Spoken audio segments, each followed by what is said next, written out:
Harish Rao media సమావేశం ఏర్పాటు చేశారు. లైవ్ ద్వారా చూద్దాం. కట్టిన ఇల్లు ఒక్కటి చూపి 11 నెలల్లో నేను తెలంగాణలో ఒక ఇల్లు కట్టలేదు, కానీ పేదల ఇల్లు చాలా కూలగొట్టినా అని మహారాష్ట్రలో చెప్పుంటే నువ్వు నిజం చెప్పడానికి వచ్చినవని మేము కూడా అనుకునే వాళ్ళం. నిజం చెప్పడానికి పోయిండు మావాడు, బాగా నిజం చెప్పిండు, ఉన్నది ఉన్నట్టు చెప్పిండు, కుండ బద్దలు కొట్టినట్టు చెప్పిండు మా రేవంత్ రెడ్డి అనుకునేటోళ్ళం. కానీ నువ్వు నిజం చెప్పలే, అబద్ధాలు చెప్పినావు. ఒక్క ఇల్లు కట్టలేను, ఇల్లు కూలగొట్టినావు. 4వ గ్యారెంటీ ఉత్తదే ఇది.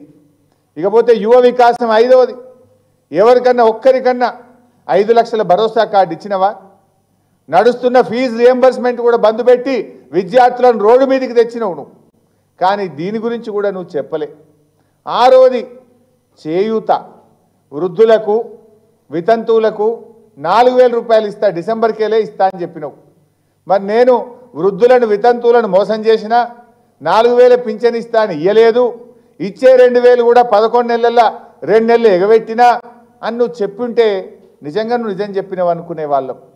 ఎందుకంటే ఇవాళ ఈ రాష్ట్రంలో 41 లక్ష మంది పెన్షన్దారులకు ఒక్కొక్కరికి 26,000 రూపాయలు కాంగ్రెస్ పార్టీ బాకీ పడ్డది. 26,000 ఎట్లా అని మీరు అనుకోవచ్చు.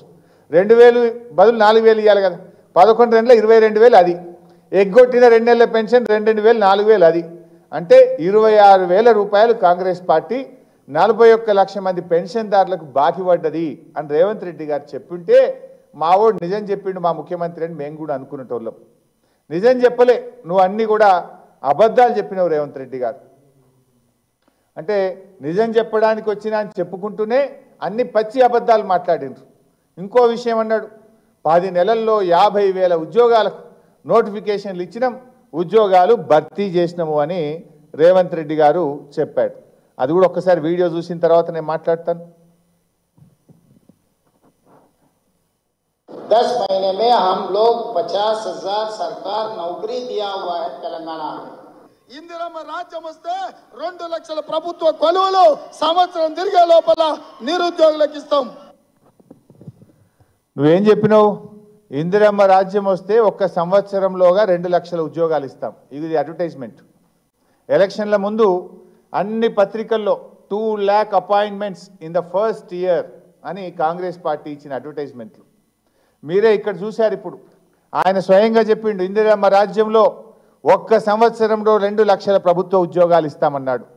మరి రేవంత్ రెడ్డి గారు మహారాష్ట్రపై చెప్పాల్సింది నువ్వు 2 లక్షల ఉద్యోగాలు ఇస్తా అని చెప్పినా మోసం చేసిన నిరుద్యోగ యువతను ఆ ఇచ్చిన 50,000 కూడా నోటిఫికేషన్ ఎవరిచ్చిండ్రు, పరీక్ష ఎవరు పెట్టిండ్రు, ఫలితాలు ఎవరిచ్చిండ్రు, మరి ఎవరు నేను ఉద్యోగాలు ఇచ్చినా అని చెప్పుకుంటుండ్రో నిజాలు చెప్తే బాగుండేది రేవంత్ రెడ్డి గారు. నువ్వు మహారాష్ట్రలో ఏం చెప్పినావు? నువ్వు 10 నెలల్లో నువ్వు నోటిఫికేషన్ ఇచ్చినావా, పరీక్ష పెట్టినవా, హాల్ టికెట్లు ఇచ్చినవా, ఉద్యోగం ఎవరిచ్చిండ్రు? ఇవన్నీ చేసింది బీఆర్ఎస్ ప్రభుత్వం. నువ్వు వచ్చిన తర్వాత నోటిఫికేషన్లు ఇచ్చింది లేదు, ఇచ్చిన మాట ప్రకారంగా 2 లక్షల ఉద్యోగాలు ఇచ్చింది లేదు.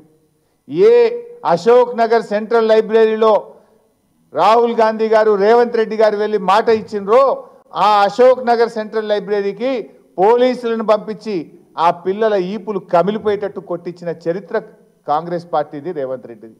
ఆ పిల్లల్ని అర్ధరాత్రి పూట ఆడపిల్లల్ని అరెస్ట్ చేసినటువంటి చరిత్ర కాంగ్రెస్ పార్టీది. అడిగిన దానికి ఇవాళ కనీసం సమాధానం చెప్పలేదు. ఈ విషయం ఎందుకో మహారాష్ట్రలు చెప్పవు. జీవో 29 పెట్టి ఎస్సీ ఎస్టీ బీసీలకు అన్యాయం చేసినా, అడిగితే ప్రశ్నిస్తే ఈపులు వలగొట్టినా అని చెప్పి నువ్వు మహారాష్ట్రలో చెప్పుకునేది ఉండే కదా రేవంత్ రెడ్డి గారు. అవెందుకో చెప్పపోతివి. మరి నిజాలు చెప్పాలి కదా నువ్వు. అంటే ఈ రకంగా అన్నీ కూడా అబద్ధాలు. అదేవిధంగా ఆయన వడ్లకు బోనస్ ఇచ్చినా అన్నాడు, ఉద్యోగాలు అన్నాడు. ఇంకో మాట ఆయన చెప్పడం అయితే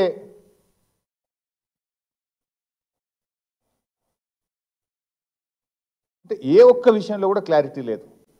అంటే ఇలా వడ్లకు బోనస్ అన్నాడు, 500 రూపాయలు బోనస్ అన్నాడు. నిజంగా ఈరోజు పరిస్థితి ఏంది? మా ప్రభాకర్ అన్న నిన్న కల్లాలకు పోయినరు. అదేవిధంగా మహబూబ్ నగర్లో మా రాహుల్ చంద్రశేఖర్ రెడ్డి గారు నిన్న కల్లాలకు పోయినరు. ఎక్కడ కూడా వడ్లు కొనే పరిస్థితి లేదు. బోనస్ అటు ఉంచండి, అసలు వడ్లు కూడా ఈ ప్రభుత్వం ఎంఎస్పీకి కొనకపోవడం వల్ల రైతులు తీవ్రంగా నష్టపోతున్నారు. 1800, 1900కే వడ్లు అమ్ముకుంటున్నటువంటి పరిస్థితి ఉంది. నువ్వేమో అన్ని వడ్లకు బోనస్ ఇస్తున్నా, ఎంఎస్పీ ప్లస్ బోనస్ అని గొప్పగా చెప్పినావు. ఇక్కడ ఎంఎస్పీ రాని పరిస్థితి ఉన్నది ముఖ్యమంత్రి గారు. ఇలా ఎక్కడ రోడ్ల మీద చూసినా వడ్లే. రేవంత్ రెడ్డి గారి అసమర్థ పాలనకు రోడ్ల మీద ఉన్న వరి కుప్పలే సాక్ష్యం. రోడ్ల మీద ఉన్న వరి కుప్పలే నీ అసమర్థతను ఎత్తి చూపుతున్నాయి రేవంత్ రెడ్డి గారు.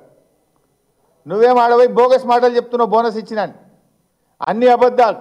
రైతులకు బోగస్ చేసిండు, రైతు బంధు రాకుండా చేసిండు, వ్యవసాయ కూలీలను మోసం చేసిండు, కౌలు రైతుల్ని మోసం చేసిండు, అన్ని వర్గాలను కూడా మోసం చేసినటువంటి వ్యక్తి ఈరోజు రేవంత్ రెడ్డి గారు. ఇకపోతే ఇంకొక వైపు మహారాష్ట్రలో మేనిఫెస్టో పెట్టిండ్రు. ఆ మేనిఫెస్టోలో ఏం చెప్పిందంటే ఇది మహారాష్ట్ర మేనిఫెస్టో. ఇందులో ఏమంటున్నారంటే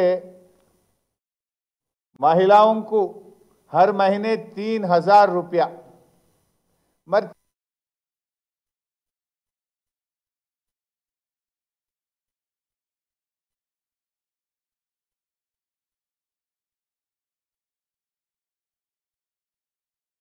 హైదరాబాద్